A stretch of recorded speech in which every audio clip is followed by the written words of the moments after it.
Bismillahirrahmanirrahim. Bonjour et bienvenue à la première séance de notre cours sur la responsabilité civile.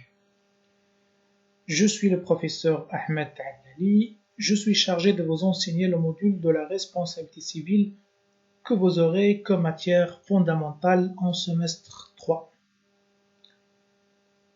Avec l'ensemble 1, on avait l'occasion l'année dernière, bien sûr l'année universitaire, de parcourir en semestre 2 le module de la théorie générale des obligations. Donc la méthode du travail, ça sera la même. Le contact entre nous pour ces séances à distance se fera par la plateforme de la faculté ainsi que par mail. Le délégué ou la déléguée de l'ensemble 2 pourra prendre bien évidemment contact avec moi à l'email qui s'affiche devant vous dans cette première page. Cette première séance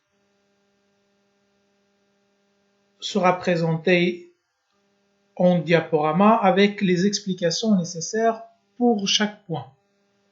On verra ensuite la possibilité de tenir des séances en direct sur la plateforme de la faculté, surtout pour les séances relatives aux travaux dirigés qui concernent la matière ou le module de la responsabilité civile. Sans perdre du temps, passons au plan de la séance.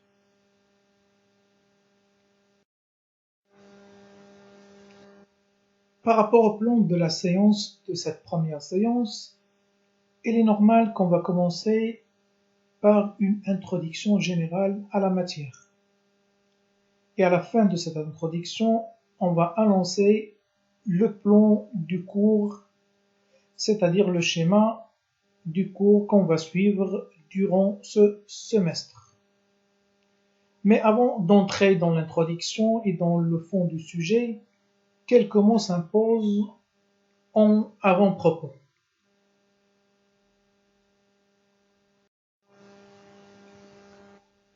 Au préalable, les étudiants désirant suivre ce cours doivent connaître le droit des obligations. Le droit des obligations qu'on a vu l'année dernière dans le cadre du semestre 2. En fait, la matière, et ça on l'a signalé l'année dernière, la matière est appelée théorie générale des obligations. Donc on a vu que l'étude du droit des obligations, c'est l'étude essentiellement des sources des obligations.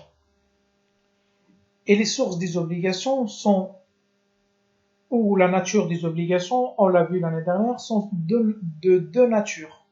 Soit on parlait des obligations volontaires, des obligations qui trouvent leur origine dans la volonté des parties, et là, c'est les contrats et les actes unilatéraux, ou un acte juridique d'une manière générale.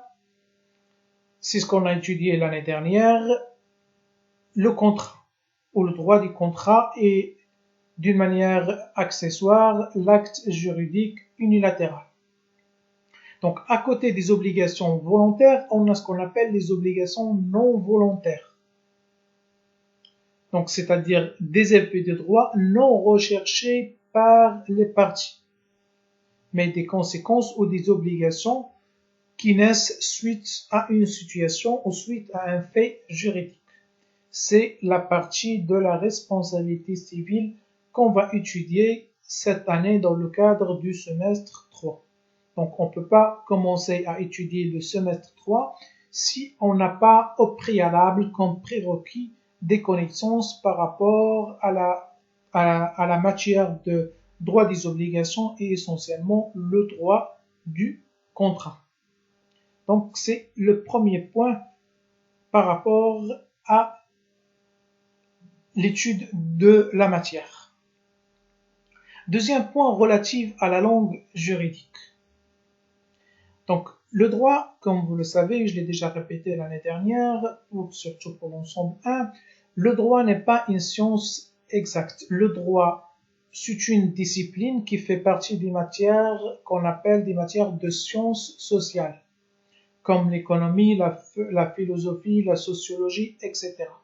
Donc c'est une matière de sciences sociales. Dans ces matières-là, la langue joue un rôle déterminant, un rôle important, facilitant l'accès à la matière. Pour les scientifiques, essentiellement, ils travaillent avec des équations, avec des chiffres, etc. Mais pour les matières de sciences sociales, la langue, donc essentiellement, la langue, c'est le point de départ qui facilite l'accès. C'est des mots et des verbes dont on a besoin pour exprimer le contenu ou le fond de la matière. Et bien sûr, le cours est délivré en langue française. Les étudiants, pour bien entamer la matière, pour bien se former par rapport aux sciences juridiques, il est important d'avoir du bagage, une connaissance au moins suffisante en langue française. La langue juridique est une langue simple, directe et précise.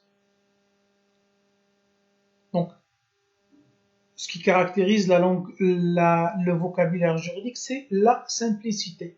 En revanche, on a la précision dans l'utilisation des termes. Donc, on a certains termes spécifiques à la matière et qui nécessitent un effort par l'étudiant. Par exemple, lorsqu'on dit la loi dispose, la loi prévoit, la loi énonce, on ne dit pas la loi stipule. Je l'ai déjà signalé l'année dernière à plusieurs reprises. Donc, la loi prévoit, dispose, le contrat stipule. Une décision de justice du tribunal, on l'appelle un jugement. La décision de la cour d'appel, on l'appelle un arrêt. Donc, ce sont des précisions par rapport au vocabulaire qu'on aura l'occasion d'y revenir. Troisième élément dans le cadre de ces prérequis, les connaissances et les éléments qu'on va étudier dans le cadre de ce module de la responsabilité civile sont facilement accessibles à une intelligence normale, à une intelligence d'un étudiant en semestre 3. Donc on ne va pas voir quelque chose de très compliqué, quelque chose qui dépasse votre intelligence. Donc ce sont des choses simples pour une intelligence d'un étudiant en S3 ou en S2, mais ce qui fait la différence, c'est l'envie, c'est la curiosité, c'est l'effort. Il n'y a pas d'apprentissage, quelle que soit la matière ou quel que soit le module, sans l'effort. Ou il n'y a pas de formation sans l'effort.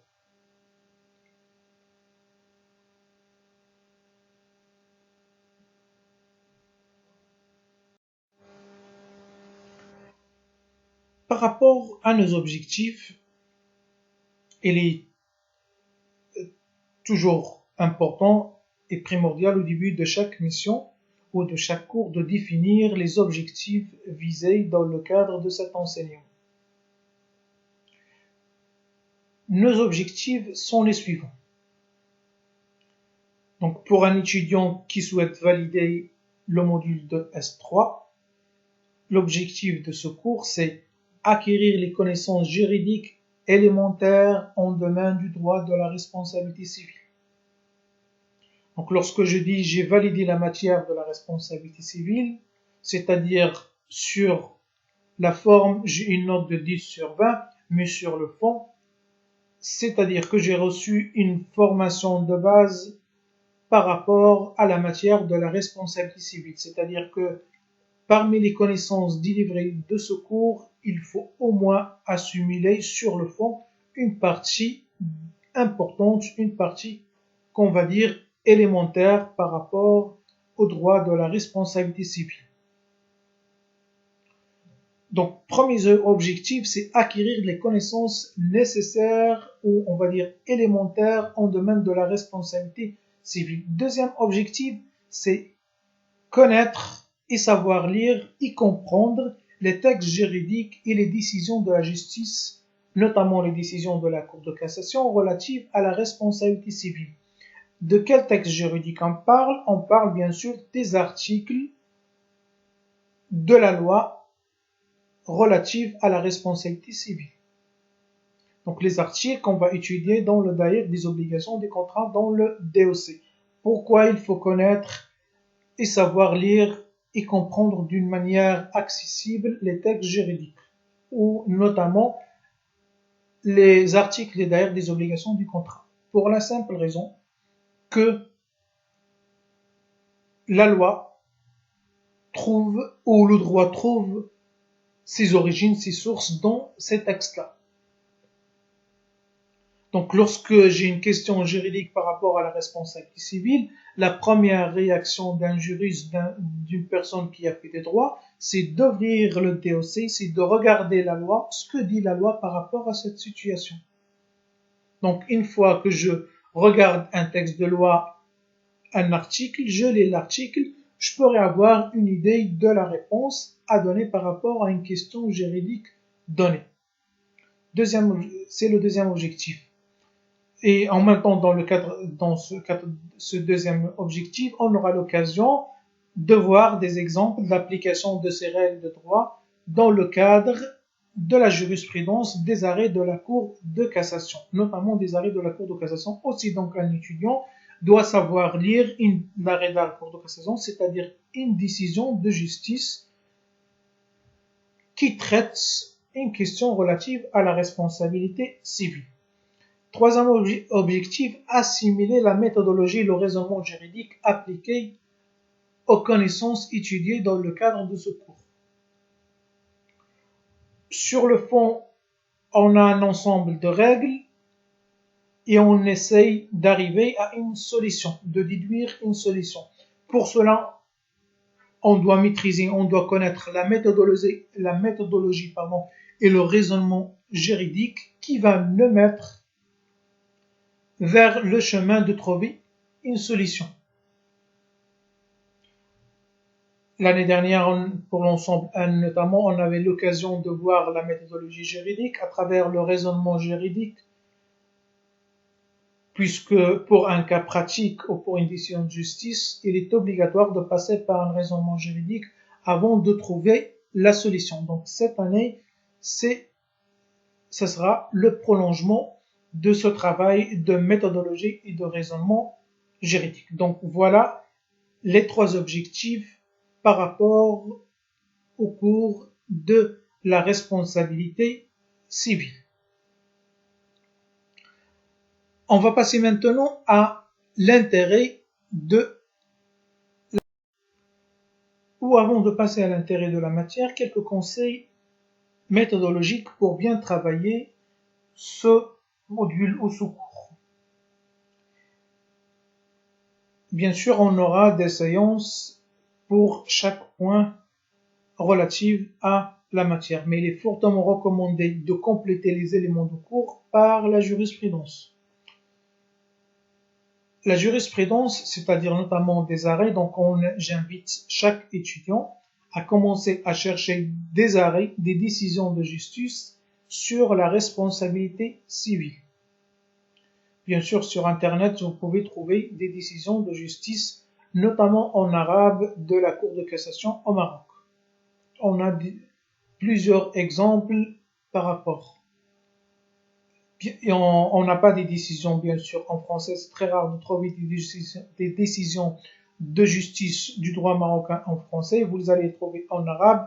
Et donc, en arabe, vous pouvez essayer de lire et de comprendre. On a l'occasion de voir ça dans les travaux dirigés. Et bien sûr, on aura aussi l'occasion de voir des arrêts de la Cour de cassation du droit français. Donc, il faut aussi compléter le cours par la doctrine. La doctrine, c'est les ouvrages de droit. Donc, les ouvrages de droit qu'on a sur le droit des obligations, vous allez trouver une partie relative au contrat et la partie relative à la responsabilité civile.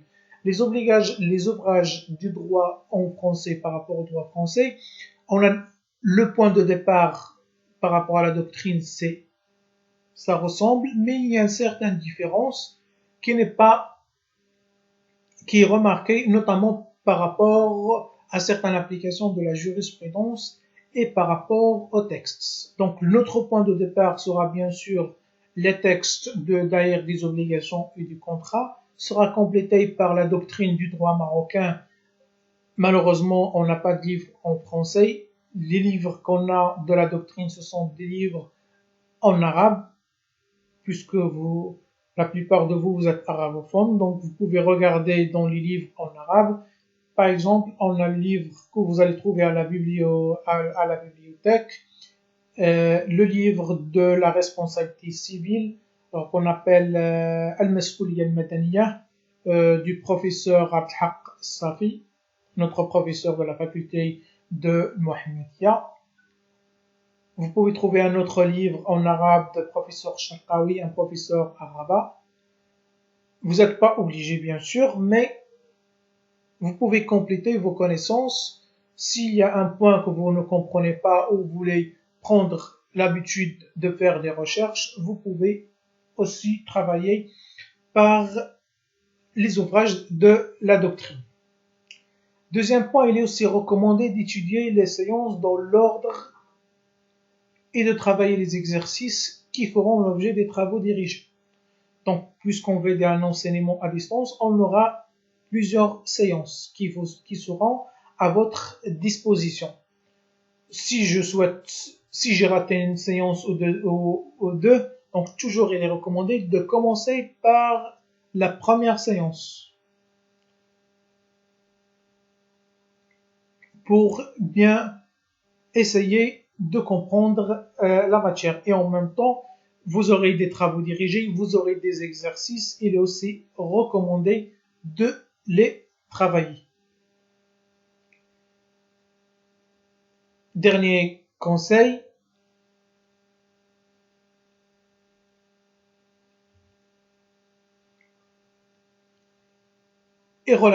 Ce dernier conseil est relatif au travail, à l'effort. Il n'y a que le travail qui paye. Donc, si je fais des études de droit, en tant qu'étudiant, je dois savoir que la mission principale, c'est d'étudier. Étudier pour recevoir une formation, pour construire une personnalité, pour s'améliorer. Tout cela ne peut pas venir gratuitement sans faire un effort. Donc, l'effort, l'envie et la volonté d'étudier et de travailler vos cours avec sérieux, assiduité, avec endurance et persévérance ne relève pas de la mission de la faculté ou du professeur. C'est-à-dire, vous êtes étudiant, vous ne serez pas derrière vous un professeur qui va vous noter l'absence, qui va vous obliger de faire tel exercice ou tel exercice. Donc, vous êtes libre, mais il faut avoir l'envie et la volonté de travailler. Donc, l'envie et la volonté de travail, ça ressort de la seule volonté de l'étudiant.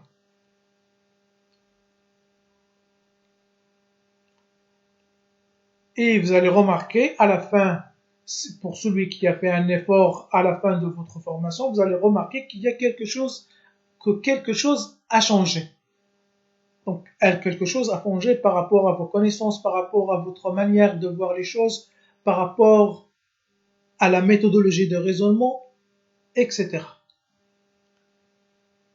Donc, voilà par rapport à ce conseil méthodologique. On va voir l'intérêt de la matière avant d'entamer l'introduction. La responsabilité civile, donc là on va essayer de voir ou de tracer l'importance de la matière. La responsabilité civile est une matière très importante et très riche. pour connaître, pour savoir l'importance de cette matière. D'abord, comment on peut définir la responsabilité civile? La responsabilité civile peut être définie comme l'ensemble de règles qui ont pour objet la réparation du dommage qu'une personne a causé par sa faute ou par son activité ou même à raison de sa qualité ou de sa fonction. Donc ce sont l'ensemble de règles qui visent la réparation d'un dommage. Donc d'une manière très simple, c'est l'obligation, la responsabilité civile, c'est l'obligation de réparer un dommage. Donc je vous donne cette définition d'une manière générale, après on reviendra dans l'introduction avec précision sur la notion de la responsabilité. Donc la responsabilité civile est une matière très riche intellectuellement et utile économiquement. Sur le plan intellectuel, la théorie générale des obligations offre à l'étudiant, offre aux juristes une manière ou des connaissances très importantes qui vont l'aider vers l'assimilation de la matière ou vers la déduction des solutions. La théorie générale des obligations est construite essentiellement par la jurisprudence à partir de peu de textes législatifs. On a uniquement, donc si on regarde des textes relatifs à la matière, on va trouver dans le Daïr des obligations du contrat, il me semble, entre l'article 77 et l'article 66. Donc c'est à partir de ces textes qui ne sont pas nombreux, la jurisprudence avec l'aide de la doctrine, a développé toute une théorie générale de la responsabilité civile, et c'est pareil en droit français où on a uniquement quelques textes dans le code civil avant la dernière réforme. Sur le plan économique et social, la matière est aussi très importante et elle trouve des applications dans la vie de tous les jours. Donc, c'est une matière capitale sur le plan pratique et notamment compte tenu du nombre de dommages qui malheureusement surviennent tous les jours.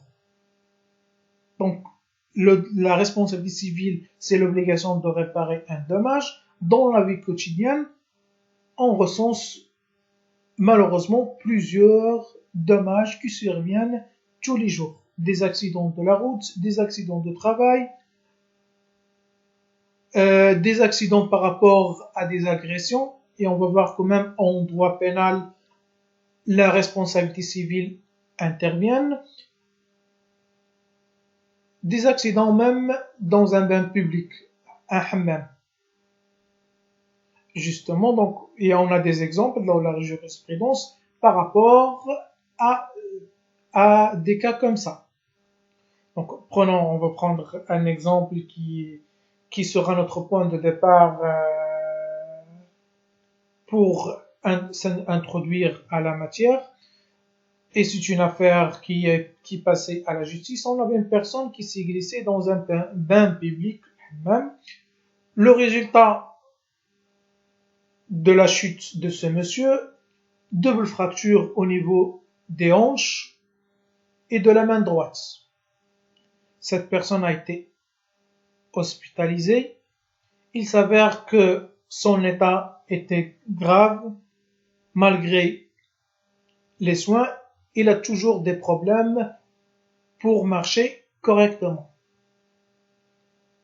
En plus, lors de son hospitalisation, pourtant dans une clinique privée, ce monsieur a attrapé une maladie contagieuse et il a contaminé aussi sa femme. Donc son état de santé est détériorisé, des problèmes pour marcher, des problèmes pour aller travailler, donc il ne peut pas aller travailler, il a une capacité de plus de 50%, il a des frais médicaux qui sont à l'infini. Cette personne intente une action en justice pour demander réparation des dommages subis. la responsabilité civile, c'est l'obligation de réparer un dommage causé à autrui. Donc cette personne, il a subi un dommage, il souhaite demander réparation. Réparation par rapport à quoi? Réparation par rapport aux frais médicaux qu'il a payés et qu'il paye toujours, la perte de ses revenus. Il ne travaille pas, il ne peut pas travailler, cette personne est un technicien en génie civil, il n'arrive pas, il ne peut pas travailler. Et la question qui se posait, à qui il doit demander réparation? C'est qui le responsable? Et quelle réparation il va demander? Et est-ce que sa femme aussi peut demander réparation? Donc, c'est des questions qui se posent. Il va demander la réparation au propriétaire du bien public, à la clinique privée. Sa femme aussi, est-ce qu'elle aura réparation? Est-ce qu'elle peut demander la réparation du dommage ou non? Donc, pour pouvoir répondre à ces questions, des réponses bien sûr juridiques, étudions le droit de la responsabilité civile et commençons par une introduction à la matière.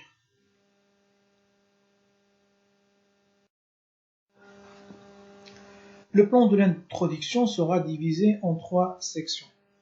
La section première, on va voir la notion de la responsabilité.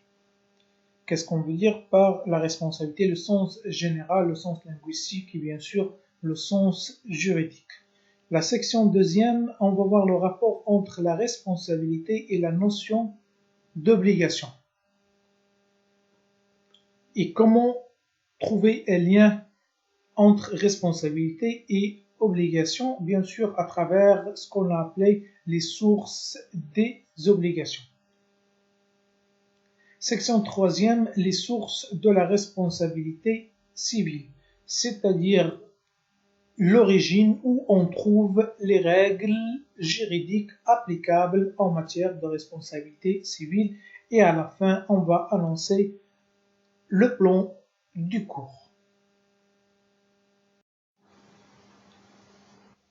Section première, la notion de la responsabilité. La notion de la responsabilité se trouve au cœur de chaque système juridique et s'articule avec ses institutions et ses structures. La notion de la responsabilité en général, elle conditionne même l'efficacité des règles juridiques. C'est-à-dire sans responsabilité, les règles juridiques seront inefficaces. La notion de la responsabilité traduit l'idée simple en vertu de laquelle chacun doit répondre de ses actes et assurer les conséquences de ses actions. Donc, chacun doit répondre de ses actes et assurer les conséquences de ses actions. C'est l'idée simple que traduit la notion de la responsabilité. Pour cela, chacun doit agir sans nuire. Donc, une fois la personne, par son comportement ou par son action, va nuire à autrui, il assume les responsabilités ou les conséquences de son action ou de son acte. Une société sans responsabilité serait une société anarchique, ce qui confirme l'expression d'un auteur affirmant que l'anarchie est partout quand la responsabilité n'est nulle part. Ce qu'il faut signaler aussi que la responsabilité est une notion qui dépasse le système juridique, c'est-à-dire que c'est une notion, même s'il est indispensable à tout système juridique, mais c'est un concept qu'on peut le trouver aussi dans d'autres domaines. On parle par exemple d'une responsabilité politique ou d'une responsabilité morale ou éthique. Ce n'est pas de la même nature que la responsabilité juridique, mais ça englobe le sens en général où on peut même parler d'une responsabilité religieuse. Le croyant assume les conséquences de son acte devant Dieu. Donc, on parle d'une responsabilité religieuse. Donc ça, c'est par rapport au sens général de la notion de la responsabilité.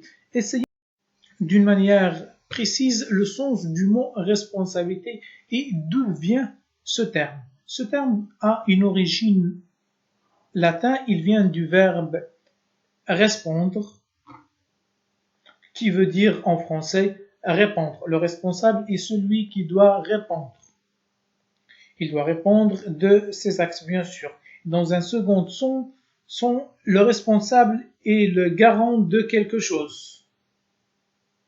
Celui qui doit garantir les conséquences d'une action. Et dans le langage courant, on dit qu'il est être responsable, qu'il est responsable, c'est-à-dire qu'il a un pouvoir, qu'il a une autorité par rapport à un secteur ou un domaine ou une administration, on dit qu'il est responsable et ce n'est pas le sens recherché qu'on étudie dans le cadre de ce cours. Le sens plus précisément juridique qui nous intéresse, c'est l'obligation légale de répondre de ses actions, d'être garant de quelque chose, c'est le sens de la responsabilité.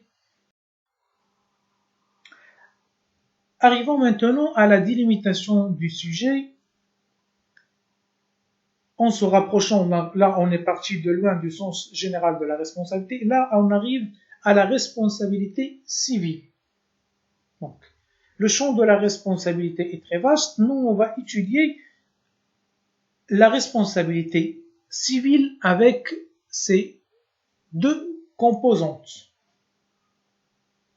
Donc, d'abord, la responsabilité civile, c'est l'obligation de réparer un préjudice causé à autrui. Cette responsabilité civile a deux composantes. Ou elle peut être, on distingue entre deux catégories. On peut parler d'une responsabilité contractuelle, c'est-à-dire que puisqu'on parle de la réparation d'un dommage, donc ce dommage trouve son origine dans le cadre d'un contrat. Donc on parle d'une responsabilité contractuelle. On avait entamé ça lorsqu'on a étudié le contrat, mais on va voir avec plus de précision ce qu'on veut dire par la notion de la responsabilité contractuelle. Et à côté de la responsabilité contractuelle, on a la responsabilité délictuelle, ou on l'appelle aussi extra-contractuelle, c'est-à-dire en dehors du cadre contractuel. La différence entre les deux, que la personne, pour les deux, la personne a l'obligation de réparer un préjudice, a l'obligation d'assumer les conséquences de ses actes. Lorsqu'on est devant une responsabilité contractuelle, il faut qu'il y aura un contrat entre les deux parties. C'est-à-dire, et ce dommage est né parce qu'il y avait une mauvaise exécution du contrat ou parce qu'il n'y avait pas d'exécution du contrat, c'est-à-dire une faute dans le cadre des rapports contractuels entre les deux. En revanche, la responsabilité délictuelle et la responsabilité non contractuelle, c'est un dommage qui survient en dehors de tout rapport contractuel. Voilà la différence entre la responsabilité contractuelle et la responsabilité délictuelle. Prenons deux exemples simples pour illustrer cette distinction. On a par exemple un contrat de vente avec livraison de la marchandise. Donc la marchandise a été livrée en retard ou la marchandise est défectueuse. Donc dans ce cas-là, il y a une faute du contractant. Cette faute, le retard dans la livraison de la marchandise, a causé un dommage à autrui. Donc, le débiteur doit réparer ce dommage. On est dans un cadre d'une responsabilité contractuelle. Prenons un autre exemple très simple, un exemple plutôt pratique. Le contrat du transport.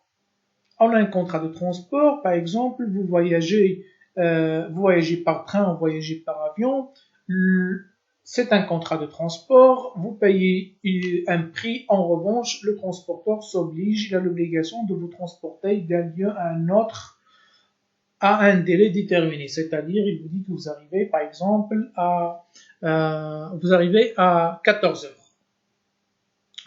Et la personne, par exemple, il a une conférence, il a un examen, il a quelque chose de très important, à 16 heures.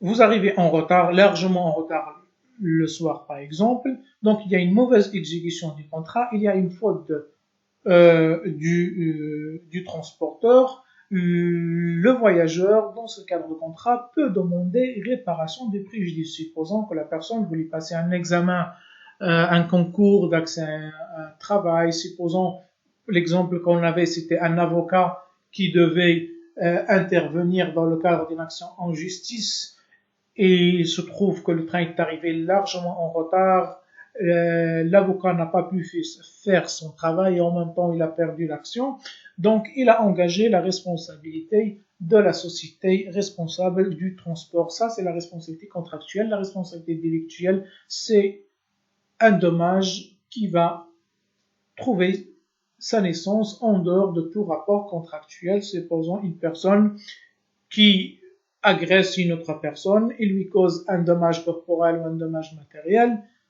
il n'y a pas de contrat entre les deux, c'est une responsabilité délictuelle. Donc voilà la différence entre la responsabilité délictuelle. Arrivons à la section deuxième, section 2, responsabilité et obligation. Dans ce cadre, on va voir la différence ou le rapport, le lien entre la notion de la responsabilité et la notion de l'obligation. Rappelez-vous qu'on a défini l'obligation l'année dernière comme un lien de droit en vertu duquel le créancier oblige le débiteur à exécuter une prestation, de donner, de faire ou de ne pas faire. Donc on a toujours dans le cadre d'une obligation, on a un créancier et un débiteur.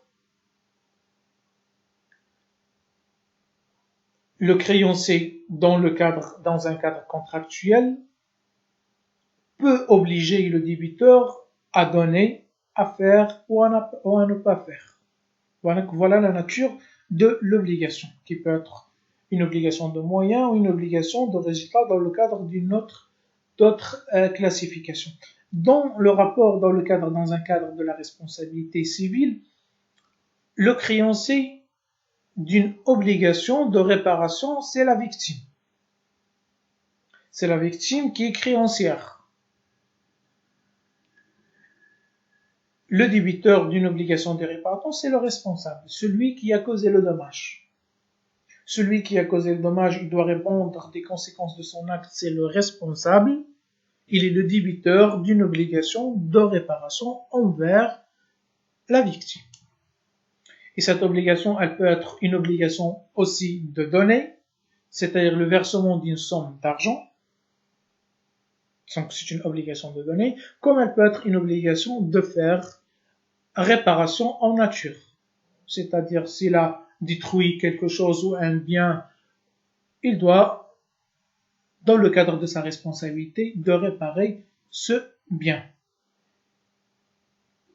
Ou une obligation de faire, l'exemple qu'on a par exemple, publication d'un démenti ou d'une correction.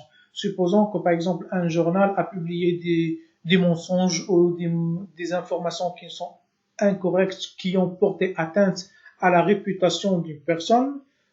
Donc le journal est responsable, le journal est le débiteur d'une obligation, il doit la réparer, une obligation de faire. Cette réparation peut s'effectuer par la publication d'un démenti ou d'une correction dans le même journal pour réparer sa faute ou pour réparer le dommage causé à autrui. Dans le cadre de cette section, on va voir les sources des obligations à travers 2 paragraphes.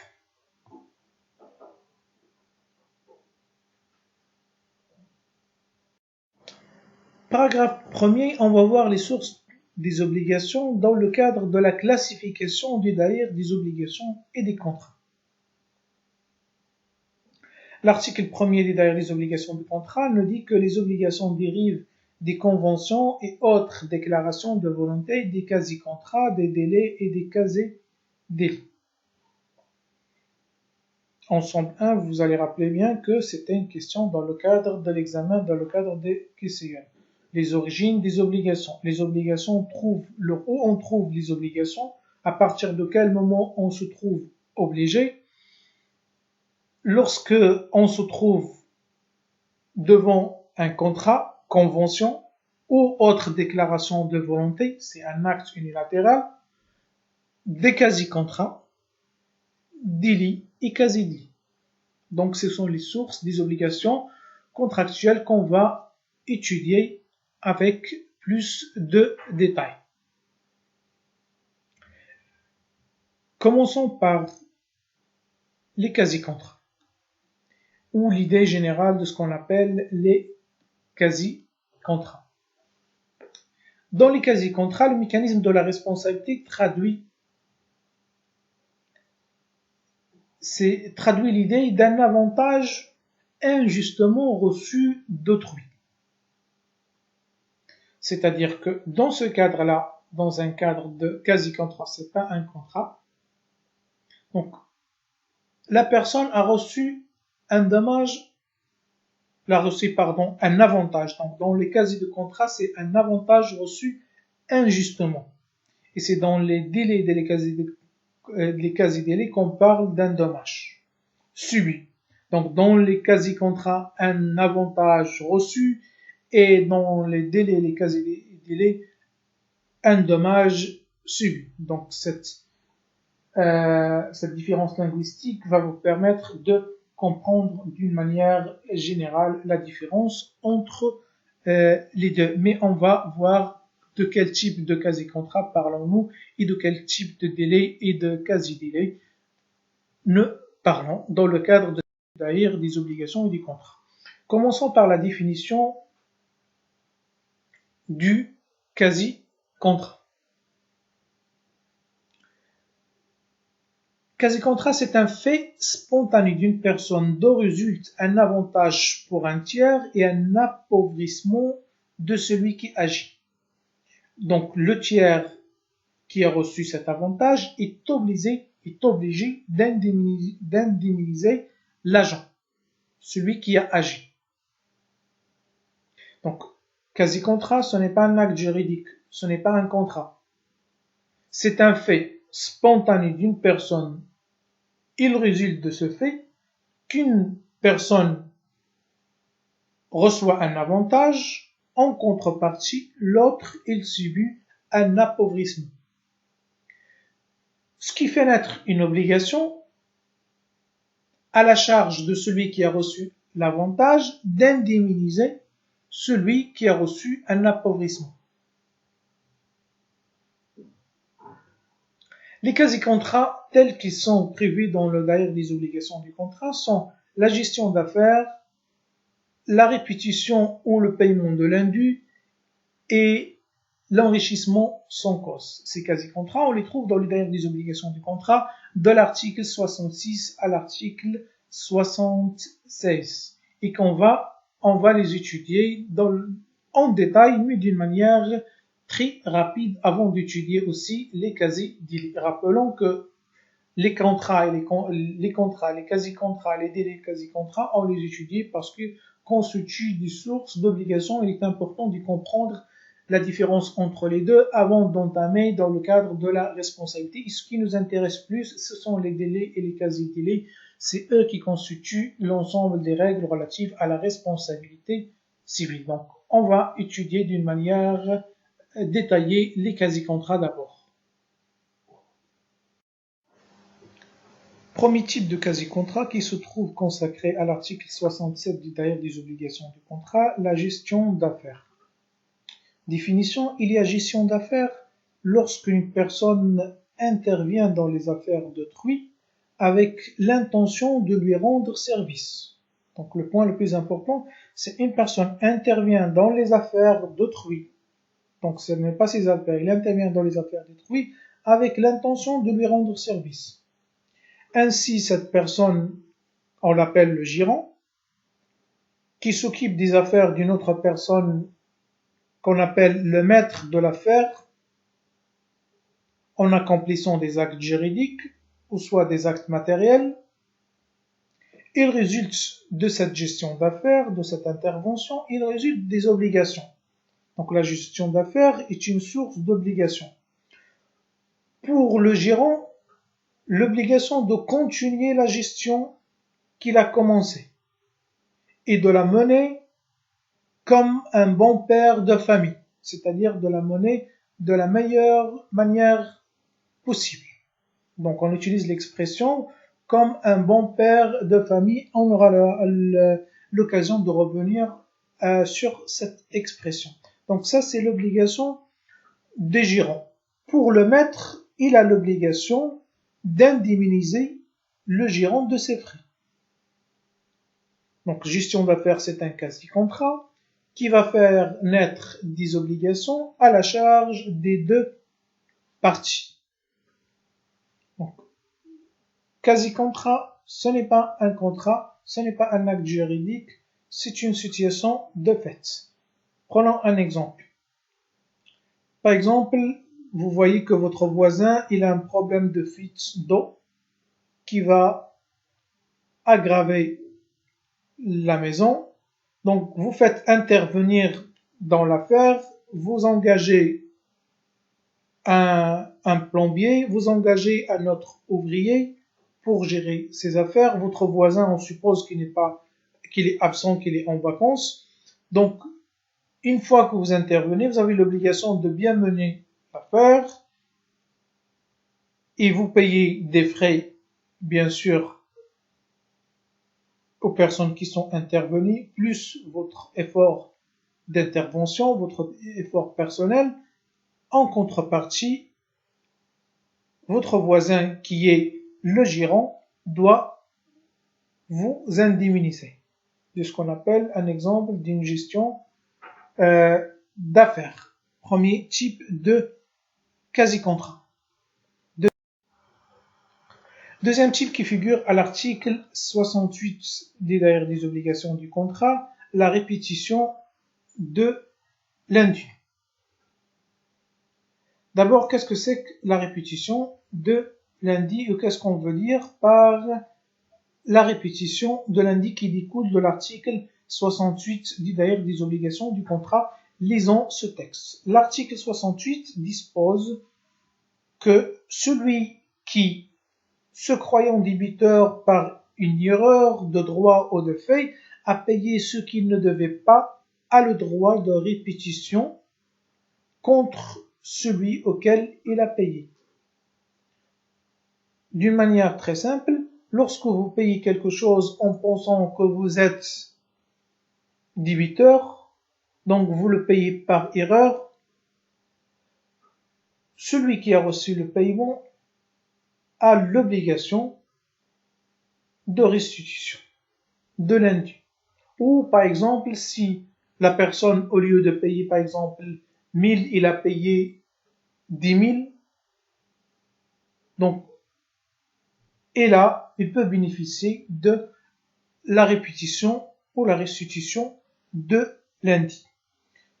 Tout paiement suppose une dette, ce qui a été payé sans être dû, c'est-à-dire sans être mérité, est sujet à répétition. C'est ce qui ressort de l'ancien article 235 du Code civil français.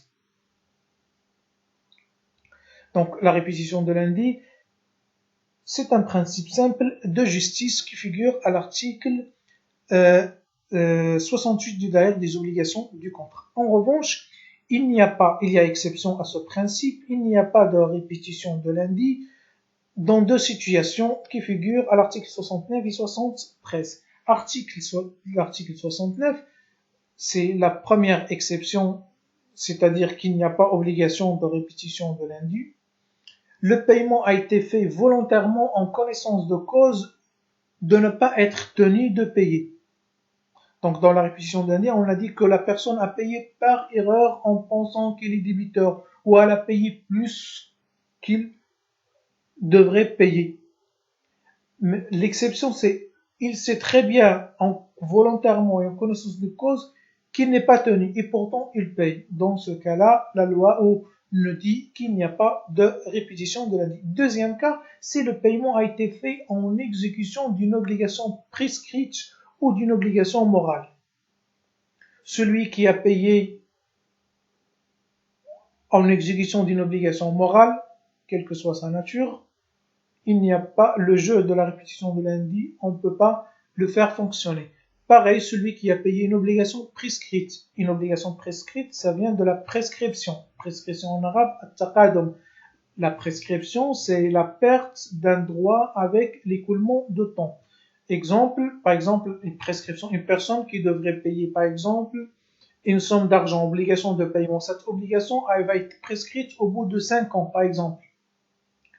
Si l'obligation n'a pas été exécutée au bout de 5 ans, elle est prescrite, c'est-à-dire juridiquement, on ne peut pas poursuivre la personne pour exécuter cette obligation.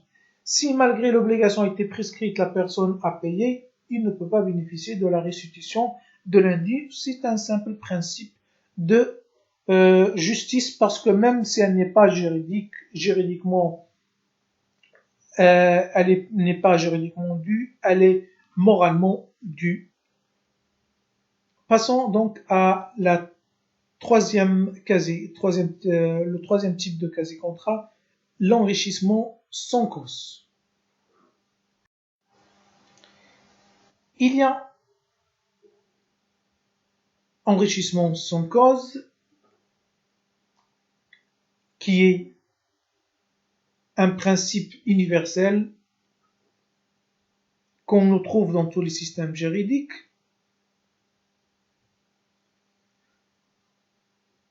Donc, nul ne doit s'enrichir en vertu de ce principe, nul ne doit s'enrichir aux dépens de l'autre. Donc, c'est pareil, c'est une simple idée de justice dans les rapports entre les particuliers, c'est le fait de rendre à chacun le sien. Ce principe se trouve consacré en droit marocain dans l'article 66 des DOC qui dispose que celui qui a reçu ou se trouve posséder une chose ou autre valeur appartenant à autrui sans une cause qui justifie cet enrichissement, c'est-à-dire sans cause légitime, est tenu de restituer à celui aux dépens duquel il s'est enrichi. Si la personne a reçu quelque chose, c'est un enrichissement sans cause, c'est-à-dire un enrichissement sans cause légitime, il est tenu de restituer à celui aux dépens duquel il s'est enrichi.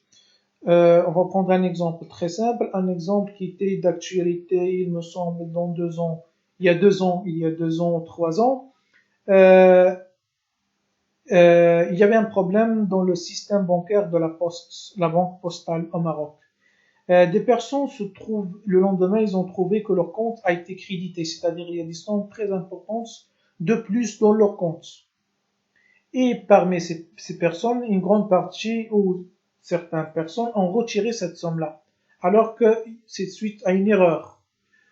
La Poste a le droit de demander la restitution de cette somme-là en vertu de ce principe de enrichissement sans cause. C'est d'une manière très simple qui rentre dans le cadre des quasi-contrats. Rappelons qu'on a étudié les quasi-contrats parce que ce sont des sources d'obligations, des obligations juridiques.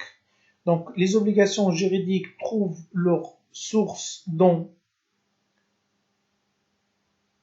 déclaration de volonté, convention au contrat, c'est la même chose. Donc, dans un contrat, dans un acte unilatéral, le contrat c'est un acte bilatéral entre deux personnes ou plus. Dans un acte unilatéral, dans les quasi-contrats qu'on vient de voir, la gestion d'affaires, la restitution de l'indu et l'enrichissement sans cause, et les obligations trouvent l'origine aussi dans les délits et les quasi-délits qu'on va voir dans les développements suivants.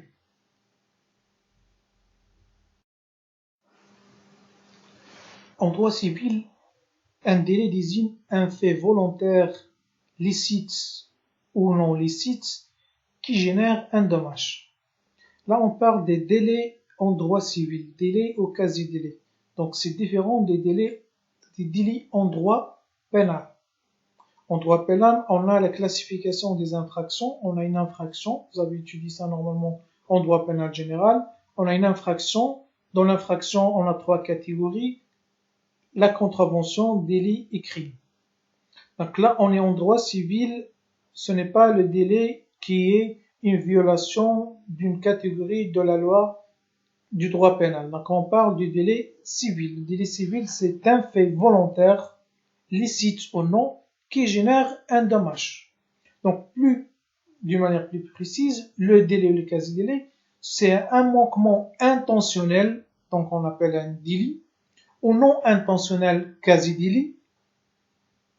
Ce manquement intentionnel, manquement à quoi? Manquement à l'obligation de prudence et de diligence qui pèse sur chacun. Chacun de nous a une obligation de prudence, de diligence pour ne pas porter atteinte à autrui, pour ne pas causer de dommages aux autres, pour ne pas nuire aux autres.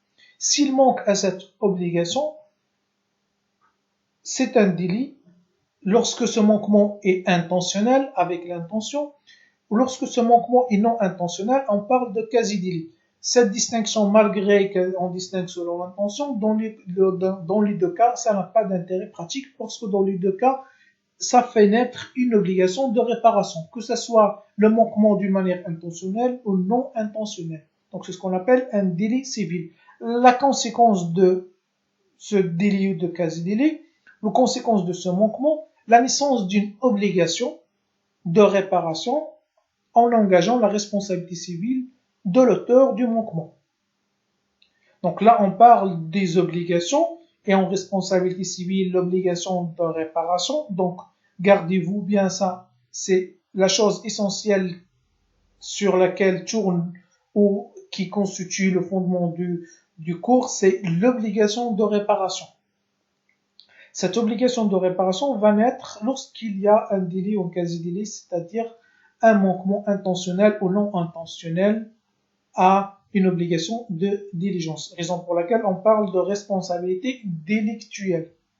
Ou on l'appelle aussi responsabilité contractuelle, c'est la même chose. Et on ne va pas à chaque fois préciser délictuelle ou quasi-délictuelle. On parle d'une responsabilité délictuelle, que ce soit la faute, et on va voir ça, que ce soit la faute a été commise avec l'intention de nuire ou sans intention, dans la mesure où la conséquence c'est la même, c'est la naissance d'une obligation de réparation. Donc voilà, on arrive là aux classifications des sources des obligations selon le daïr des obligations et des contrats. Donc le daïr des obligations et des contrats, on étudiait les obligations, il nous dit les sources des obligations sont les conventions ou autres déclarations de volonté, les contrats et les quasi-contrats, les délais et les quasi-délits. Donc, à côté de cette classification de DOC, la doctrine, c'est l'interprétation de la loi par les juristes. Donc, la doctrine ou la théorie juridique a fait une autre distinction plus facile qui va nous faciliter cette distinction dans les obligations. Cette distinction qu'on va voir, et c'est la classification dans le paragraphe 2, la classification de la doctrine entre acte juridique et fait juridique. Commençons par la définition. Un acte juridique est une manifestation de volonté en vue de créer des effets de droit. Dans l'acte juridique, il y a une manifestation de volonté. Cette volonté est destinée à créer des effets de droit, c'est-à-dire ce sont des effets de droit recherchés. Donc, acte juridique en arabe, c'est tasarruf anouni. Donc, raison pour laquelle les obligations qui trouvent leur origine dans un acte juridique, on les appelle les obligations volontaires. Parce qu'il y a une manifestation de volonté. Les conséquences juridiques sont donc voulues. L'exemple, un contrat ou un testament, un acte unilatéral. Donc, lorsqu'on dit un acte juridique, c'est soit un acte bilatéral, c'est un contrat ou une convention, soit un acte unilatéral, comme le testament. ou comme la démission, ou comme le règlement interne, ou d'autres types d'actes unilatéraux. Donc, cette classification fait distinction entre acte juridique et fait juridique. On vient de voir qu'est-ce que c'est qu'un acte juridique. Le fait juridique. On appelle un fait juridique tout événement ou toute situation de fait, volontaire ou non, qui a pour conséquence de produire des effets juridiques. Donc le fait juridique, c'est un événement, volontaire ou non, qui a pour conséquence de produire des effets juridiques qui n'ont pas été voulus, qui n'ont pas été recherchés par les parties, mais qui découlent automatiquement de la loi, indépendamment de la volonté des parties. La distinction entre acte juridique et fait juridique. Dans l'acte juridique, il y a une manifestation de volonté de créer des effets juridiques. Donc, il y a la volonté de créer l'acte juridique et d'attendre les conséquences juridiques. Un contrat, il y a la volonté de deux parties. Par exemple, on va prendre l'exemple d'un contrat de vente. Une manifestation de volonté en vue de créer des effets juridiques. Un accord de volonté. Quelle nature? Donc, elle va créer des effets juridiques. Des obligations à la charge des deux parties. Le vendeur a l'obligation de transférer le bien, de livrer le bien avec le transfert de la propriété. L'acheteur a l'obligation de payer une somme d'argent. Donc ça, c'est un acte juridique. Le fait juridique, c'est un événement. Mais cet événement ou une situation de fait qui peut être volontaire ou non volontaire. Un événement, un accident qui arrive, c'est volontaire, ce n'est pas volontaire, c'est un accident. Et pourtant, ça produit des effets juridiques. C'est quoi les effets juridiques? C'est l'obligation de réparer. Dans l'accident, il n'y avait ni la volonté de créer l'accident, ni l'attente des effets juridiques qui est l'obligation.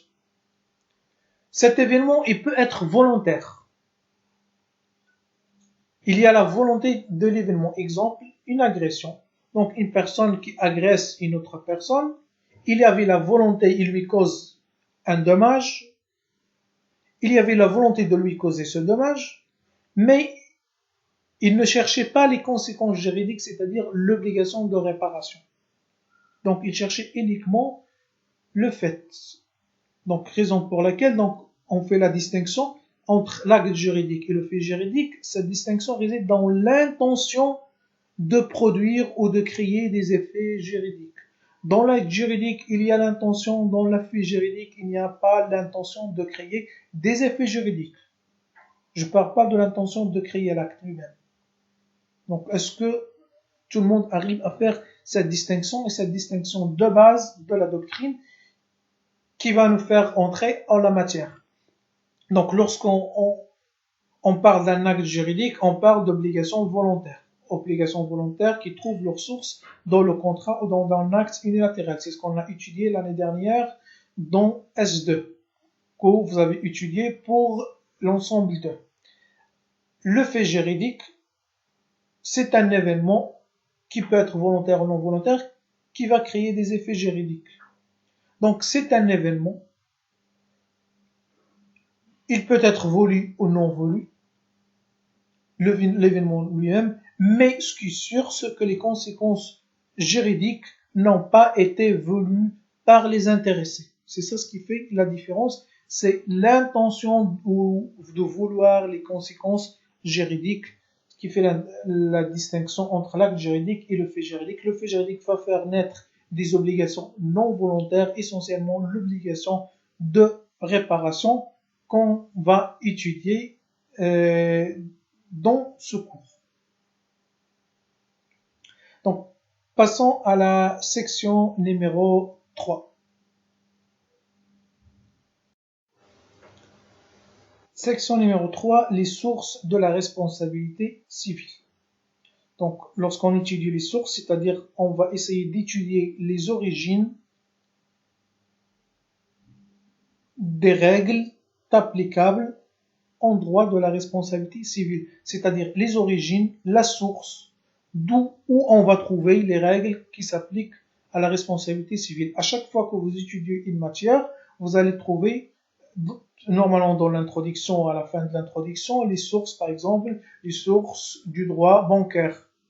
Donc, où on trouve les règles applicables en droit bancaire. Ici, les sources du droit en général que vous avez étudiées dans S1, dans la matière, dans le module de introduction à l'étude du droit. Les sources de la responsabilité civile, on trouve d'abord la loi. C'est pareil que les autres sources du droit d'une manière générale. Donc, mais la loi, c'est la source principale lorsqu'on fait du droit privé et du droit des affaires. La loi constitue la source principale de l'ensemble des règles applicables. La loi. La loi, c'est le daïr des obligations et du contrat. Le daïr des obligations, c'est la loi dans laquelle figurent des textes ou des articles qui constituent le fondement de la responsabilité civile.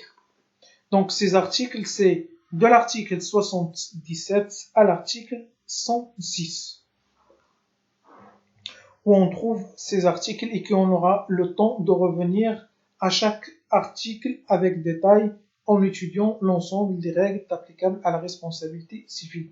À côté de la loi ou des daïrs des obligations du contrat, on a le daïr portant loi numéro 187-177 de 1984 relative à l'indemnisation des victimes d'accidents causés par les véhicules terrestres à moteur, c'est-à-dire les accidents de circulation. On a la loi de 1944 qui parle de la réparation ou l'indemnisation des victimes des accidents de la circulation. Cette loi aussi dans laquelle on trouve certaines règles applicables en domaine de la responsabilité civile. L'importance du droit de la responsabilité civile, et ça, je ne sais pas si je l'ai signalé lorsqu'on a parlé de l'importance de la matière, c'est que la responsabilité civile, les règles applicables, on va les trouver pour trouver le responsable dans les accidents de circulation, on va les trouver dans les règles du droit des assurances, on étudie souvent ces règles de la responsabilité civile. Donc, troisième loi qu'on a, c'est la loi relative à la protection et la mise en valeur de l'environnement. C'est une loi promulguée en 2003, instaurant un régime de responsabilité environnementale. Donc, c'est-à-dire celui qui porte un préjudice à l'environnement, il doit le réparer, ce qu'on appelle une responsabilité environnementale. Donc, la source principale, c'est la loi. Et la loi, essentiellement, le daïr des obligations du contrat. Le daïr des obligations du contrat, c'est le régime général de la responsabilité civile. Après, on a des régimes particuliers, comme la loi de 84 ou la loi de 2003. À côté de la loi, on a la jurisprudence. Qu'est-ce que c'est que la jurisprudence? Dans une définition large, on dit la jurisprudence, c'est l'ensemble des décisions des tribunaux et de la Cour, et notamment la Cour de cassation. Ça, c'est très large. Donc, dans une définition plus précise, ce qu'on veut dire par la jurisprudence, c'est l'interprétation de la loi par le juge, et notamment le juge de la Cour de cassation. Comment la jurisprudence devient une source du droit? Normalement, ça, vous l'avez vu en introduction à l'étude de droit. Normalement, lorsqu'une question se pose, en droit de la responsabilité civile, en droit de contrat, ou quel que soit le domaine, le juge doit chercher la solution applicable, il doit chercher la règle applicable dans le code, c'est-à-dire dans la loi. Code pénal, ou le daïr des obligations du contrat, ou le code d'assurance, etc. Il s'avère que dans certaines situations, les articles qu'on a ou les textes juridiques qu'on a ne donnent pas une réponse directe, une réponse très claire à la situation de fait.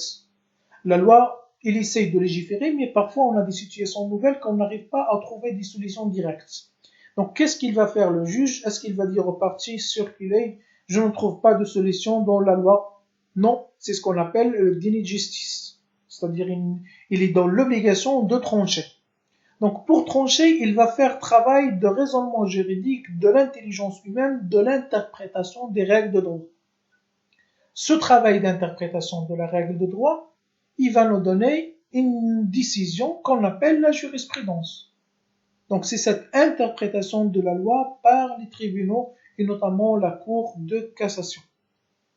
Comment elle devient une source de droit? La Cour de cassation a une autorité sur les autres juridictions. Lorsque la même affaire ou dans la même situation, on va s'opposer devant un autre juge, il va chercher dans la loi, il va pas trouver la solution, il va dire la Cour de cassation dans telle affaire, il a statué de telle manière. C'est la jurisprudence, par exemple, dans telle affaire de tel élément. Donc, et ça va devenir une source de loi, il va trancher pareil selon la même jurisprudence, c'est ce qu'on appelle la jurisprudence comme source de la loi. En droit de la responsabilité civile, et notamment en droit français et aussi en droit marocain, on a peu de textes, il y a juste quelques textes.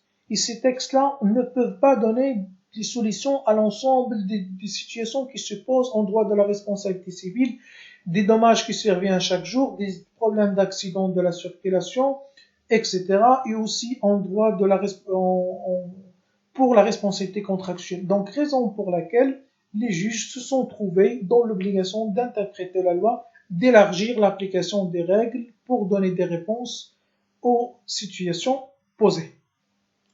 Donc, ça c'est la section 3. Donc voilà, on est arrivé à la section 3 et à la fin de l'introduction, on va annoncer notre plan.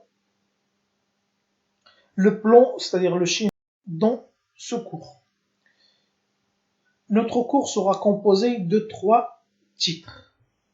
C'est-à-dire dans ce cours, on va voir 3 titres. Le premier, on va voir d'une manière générale la responsabilité civile, c'est-à-dire généralité sur la responsabilité civile. On va essayer de comprendre les fondements de la responsabilité civile. On va essayer de voir la différence entre la responsabilité contractuelle et la responsabilité délictuelle, entre la responsabilité civile et la responsabilité pénale. Tous ces éléments, on va les voir dans le titre premier. Titre deuxième, les conditions de la responsabilité civile. C'est le titre le plus important. Je vais y revenir à ce titre. Titre troisième, la mise en œuvre de la responsabilité civile, c'est-à-dire l'action en justice de la responsabilité civile.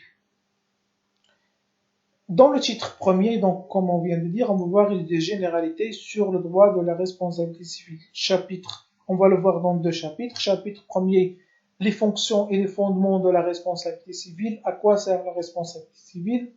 Elle sert à réparer d'abord un dommage, elle sert à prévenir, elle sert aussi parfois à punir. Une punition pécuniaire, ce n'est pas une punition de droit pénal.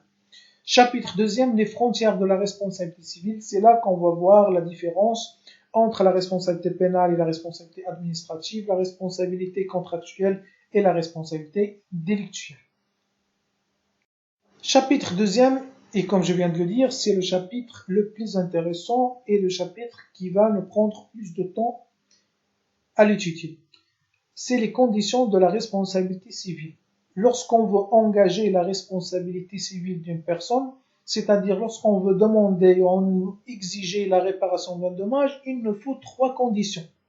Il faut le dommage, il faut le fait générateur, c'est-à-dire la faute ou la chose qui était à l'origine qui a causé le dommage, et la troisième condition, il faut le lien de causalité, un lien entre le dommage et le fait générateur, un lien de cause à effet. Donc, à chaque fois qu'on essaye de demander réparation, il faut établir ces 3 conditions. Le dommage, le fait générateur et le lien de causalité. On va voir ça avec détail, les types de dommages qu'on a. On a un dommage corporel, dommage moral, dommage matériel, etc. Et les catégories de faits générateurs, soit une faute personnelle, le fait personnel, soit c'est le fait d'autrui. Donc c'est par la faute d'autrui qu'une autre personne va se trouver responsable et obligée de réparer le dommage. Donc par exemple la responsabilité des parents pour les faits de leur enfant mineur, c'est le fait d'autrui. La responsabilité par exemple de l'employeur par rapport à son salarié, le fait de chose, c'est-à-dire que le dommage a été causé par l'intermédiaire d'une chose, et essentiellement par exemple le dommage causé par un animal. Et le chapitre 3, le lien de causalité qui est aussi très important. Donc, et le troisième titre, c'est l'action en justice en domaine de responsabilité civile. Donc, voilà les éléments nécessaires pour engager la responsabilité civile, les trois conditions. Et voilà, on arrive à la fin de cette séance qui était une séance introductive à la matière. Donc, à partir de la séance deuxième, on va commencer le titre premier intitulé Généralité sur le droit de la responsabilité civile à la deuxième séance.